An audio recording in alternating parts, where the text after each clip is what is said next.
खाना तो मत खिलाओ, पर मेरा मजाक तो मत उड़ाओ। तभी वहाँ मुनिया के पिताजी आ जाते हैं। मुनिया, अपना मन उदास मत करो। अगर ये बच्चे तुम्हें अपने साथ नहीं खिला रहे तो कोई बात नहीं, हम दोनों घर जाकर मिलकर खेलेंगे। मैं लंगड़ी हूँ, इसलिए आपने मुझे अपनी पीठ पर बैठाया है ना पिताजी? ऐसा क्यों बोलती हो बेटी? मैं तुम्हें अपनी पीठ पर तो क्या, मैं तो तुम्हें जीवन भर अपनी पलकों पर बैठा कर रखूंगा, समझे मुनिया रानी? मुनिया अपने पिताजी के साथ खेलकर और खाना खाकर सो जाती है।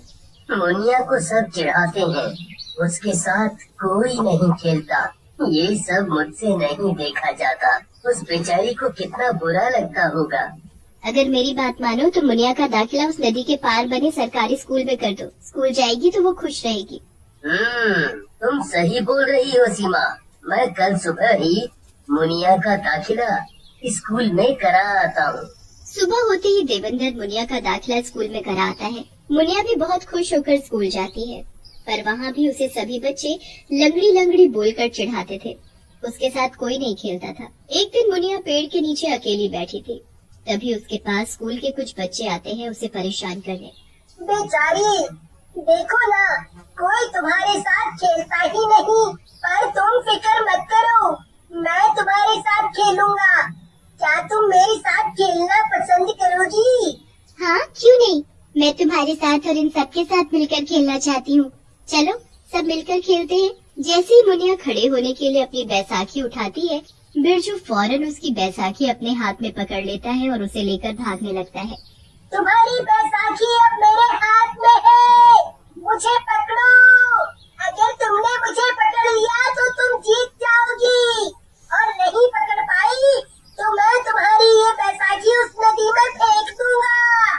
बिरजू की ये बात सुनकर मुनिया हैरान रह जाती है और उसके आसपास खड़े सभी बच्चे उस पर हंसने लगते हैं, उसका मजाक उड़ाते हैं। मुनिया समझ जाती है कि वो उसके दोस्त नहीं दुश्मन हैं, जो उसे सिर्फ परेशान करने आए थे। मुनिया की बैसाखी बिरजू नदी में फेंक देता है। मेरी बैसाखी, अब मैं बिना बैसाखी के घर तक कैसे जाऊंगी? मेरे माँ पिताजी इतने गरीब है कि मुझे दूसरी बैसाखी नहीं दिला सकते।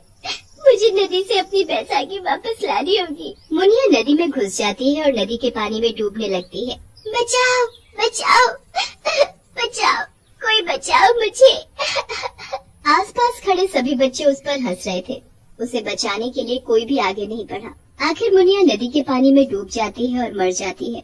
सभी बच्चे अपने अपने घर चले जाते हैं और मुनिया चुड़ैल बनकर वापस आती है अपना बदला लेने। बहुत बुरे हो तुम सबसे मुझे ऐसी उम्मीद नहीं थी।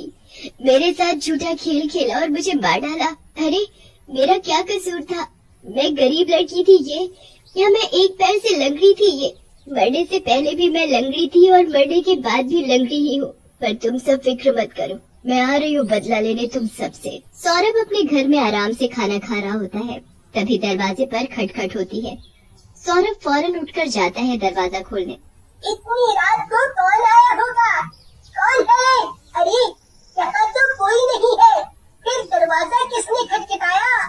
सौरभ फिर खाने के लिए बैठ जाता है। थोड़ी देर में दरवाजे पर फिर खटखट होती है। सौरभ जैसे ही दरवाजा खोलता है तो उसके सामने चुड़ैल खड़ी होती है और वो गुस्से से उसे घूर रही थी।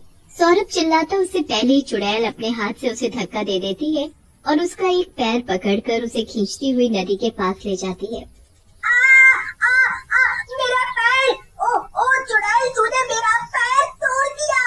बहुत दर्द हो रहा है। मुझे जाने दे, मैंने कुछ नहीं किया। कैसे कुछ नहीं किया? तुमने मुझे मारा है। तुम्हारी वजह से मैं चुड़ैल बनी। मुझे पहचानते हो? मैं मुनिया हूँ।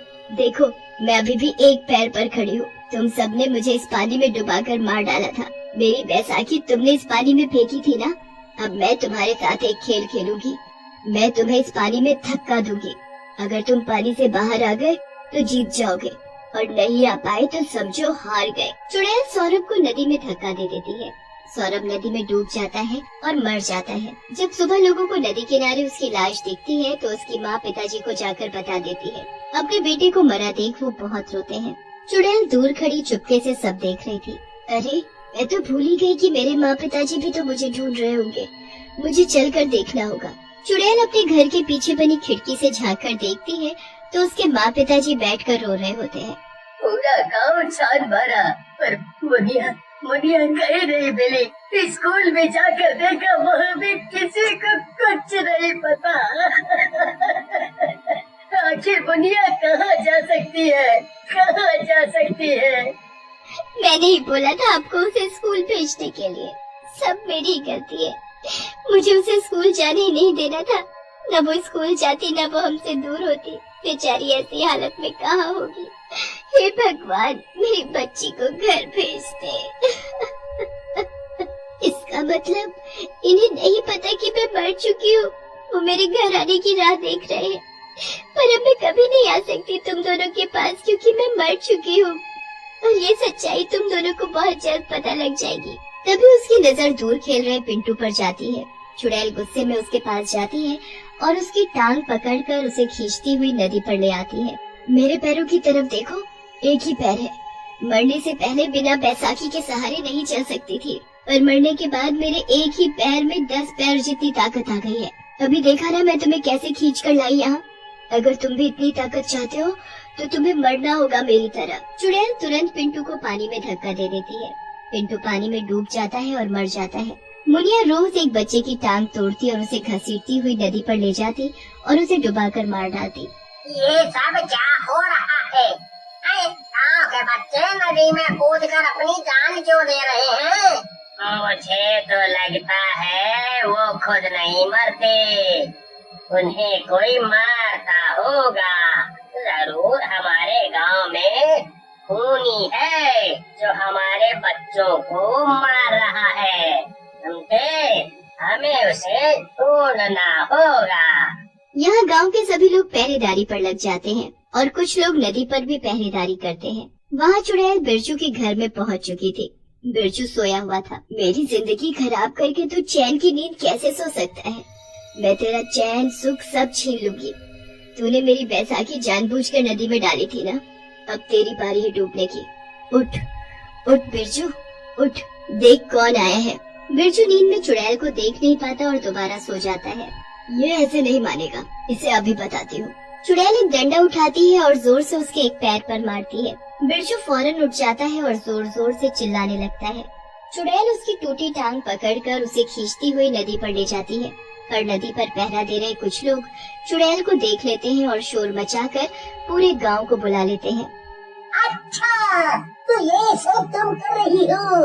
अभी तक जितने भी बच्चे मरे उन सबको तुमने ही मारा है? देखो मेरे बच्चे को छोड़ दो। उस मासूम ने तुम्हारा क्या बिगाड़ा है जो तुम मुझे मार रही हो? छोड़ दो मेरे बच्चे को छोड़ दो। चुड़ैल सबकी बातें बड़े ध्यान से सुनती है और रोने लगती है। मैंने सिर्फ अपना बदला लेने के लिए ये सब किया। इन्हें मैंने अपना दोस्त माना, इनके साथ खेलना चाहा, पर इन्होंने मेरा मजाक उड़ाया, मेरे लंगड़े होने का मजाक बनाया।